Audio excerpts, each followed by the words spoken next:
Nifty ने weekly basis पे 3 patterns का ब्रेकआउट दिया है और उसका कंफर्मेशन भी दिया है। आपको क्या लगता है कि निफ्टी की आगे की मूवमेंट कैसी रह सकती है? प्लीज कमेंट में बताइए।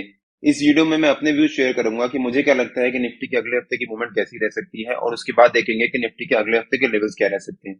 सो वीडियो काफी इंपॉर्टेंट होने वाला है। वीडियो को बिना स्किप करे एंड तक जरूर देखिएगा, और अगर आपको डायरेक्टली अगले हफ्ते के लेवल्स पे जंप करना है तो आप इस टाइम स्टैम्प पे जाकर देख सकते हैं।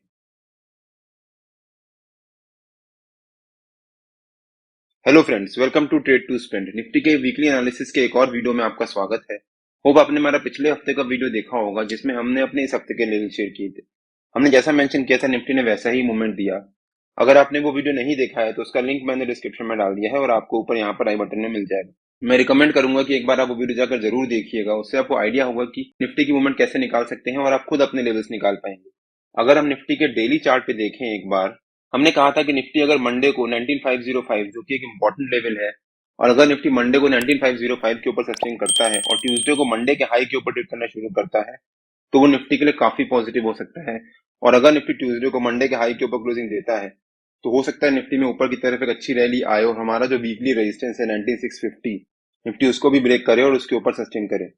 निफ्टी ने मंडे को 19505 के ऊपर क्लोजिंग दी जो कि एक इंपॉर्टेंट रेजिस्टेंस था, और ट्यूसडे को मंडे के हाई के ऊपर ट्रेड करते हुए निफ्टी ने मंडे के हाई के ऊपर ही क्लोजिंग दी 19574। और उसके बाद तो निफ्टी ने ऊपर की तरफ एक बहुत अच्छी रैली दिखाई और हमें एक बहुत अच्छा मूवमेंट दिया। निफ्टी ने जब थर्सडे को 9650 के ऊपर जो हमारा वीकली रेजिस्टेंस था उसके ऊपर क्लोजिंग दी, तब निफ्टी ने फ्राइडे को हमारा जो वीकली का पहला टारगेट था 19790, निफ्टी ने वो टारगेट भी अचीव किया।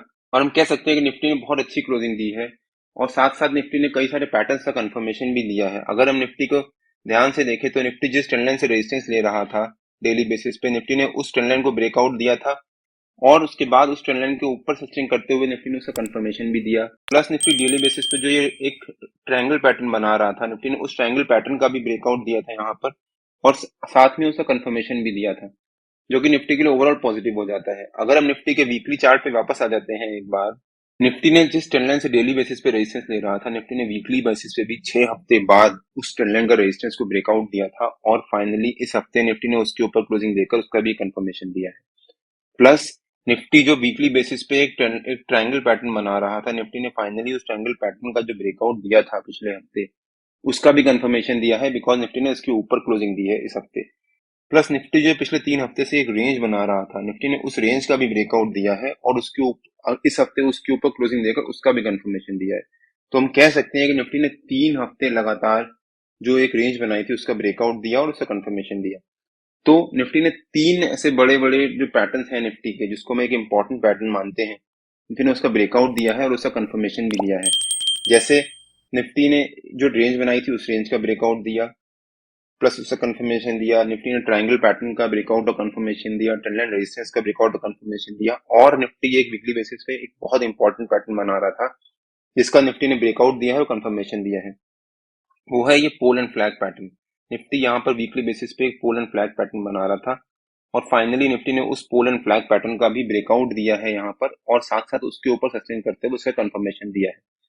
अब अगर निफ्टी इस हफ्ते का जो हाई है 19867 उसके ऊपर ट्रेडिंग करता है अगले हफ्ते, तो वो निफ्टी के लिए काफी पॉजिटिव हो जाएगा, और हो सकता है उसके बाद निफ्टी ऊपर की तरफ एक नई जर्नी स्टार्ट करे और हमारा जो ऊपर का टारगेट्स है वो टारगेट्स भी अचीव करे। तो अब देखते हैं कि निफ्टी के अगले हफ्ते की मूवमेंट कैसी रह सकती है। मेरे ख्याल से निफ्टी का जो अगले हफ्ते का रेजिस्टेंस रह सकता है वो हमारा जो आज के टाइम का ऑल टाइम हाई है, या फिर 20,000 जो निफ्टी का इस हफ्ते का रेजिस्टेंस रह सकता है, और 19650 निफ्टी का इस हफ्ते का सपोर्ट रह सकता है। हो सकता है निफ्टी पूरा हफ्ता इसी रेंज के बीच में ही ट्रेड करे, और अगर निफ्टी 20,000 के ऊपर सस्टेन करता है और उसके ऊपर क्लोजिंग दे देता है इस हफ्ते, तो हो सकता है निफ्टी सितंबर में ही या फिर अक्टूबर फर्स्ट वीक तक मैक्सिमम 20,500 के लेवल्स भी अचीव करे। और अगर मान लीजिए निफ्टी मंडे को जो हमारा इस हफ्ते का हाई है 19867 उसके ऊपर सस्टेन करता है और उसके ऊपर क्लोजिंग दे देता है, और ट्यूसडे को मंडे के हाई के ऊपर ट्रेडिंग करना शुरू करता है शुरू के 1 घंटे भी, तो वो निफ्टी के लिए काफी पॉजिटिव हो जाएगा। हो सकता है निफ्टी ट्यूसडे में ही या मैक्सिमम वेडनेसडे तक हमारा जो 20,000 का लेवल है उसको ब्रेकआउट दे और उसके ऊपर सस्टेन कर जाए। और यहाँ पर अगर 2 दिन रेंज बना लेता है, मान लीजिए वेडनेसडे, थर्सडे और फ्राइडे, 3 दिन निफ्टी अगर यहाँ पर 20,000 के आसपास अगर रेंज बनाता है और फाइनली फ्राइडे को 20,000 के ऊपर क्लोजिंग दे देता है, तो हो सकता है निफ्टी के लिए वो काफी पॉजिटिव हो और निफ्टी हमारा जो अगला टारगेट है सितंबर का, वो टारगेट भी अचीव करे और बड़ी जल्दी अचीव करे। और निफ्टी का नीचे का सपोर्ट रह सकता है 19650। 19650 निफ्टी का एक इंपॉर्टेंट लेवल भी है वीकली बेसिस पे, हमने अपने पिछले कई वीडियोस में कवर भी किया है। वो पिछले कई वीडियोस में रेजिस्टेंस था, जैसे ही रेजिस्टेंस ब्रेक होता है और उसके ऊपर कोई भी स्टॉक या इंडेक्स सस्टेन करता है तो वो रेजिस्टेंस सपोर्ट का काम करने लगता है। तो 19650 निफ्टी का एक इंपॉर्टेंट सपोर्ट बन जाता है, और अगर निफ्टी उसको ब्रेक करके नीचे सस्टेन करता है तो निफ्टी का नीचे का पहला टारगेट हो जाएगा 19505 के आसपास। और अगर निफ्टी 19505 को भी ब्रेक करके उसके नीचे सस्टेन कर जाता है तो निफ्टी का नीचे का जो अगला टारगेट होगा वो 19200 के आसपास।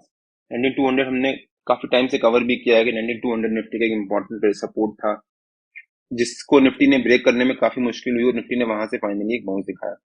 बट मेरे ख्याल से अब निफ्टी में ऊपर की तरफ नई रैली स्टार्ट होगी, और हो सकता है निफ्टी अब नया ऑल टाइम हाई बनाए और 20500 का लेवल जो है वो सितंबर में ही या फिर अक्टूबर फर्स्ट वीक तक अचीव करे। अगर हम ध्यान से देखें तो ओवरऑल एज सच ग्लोबली कोई भी नेगेटिव न्यूज नहीं चल रही जिसका इम्पैक्ट निफ्टी में डायरेक्टली पड़े।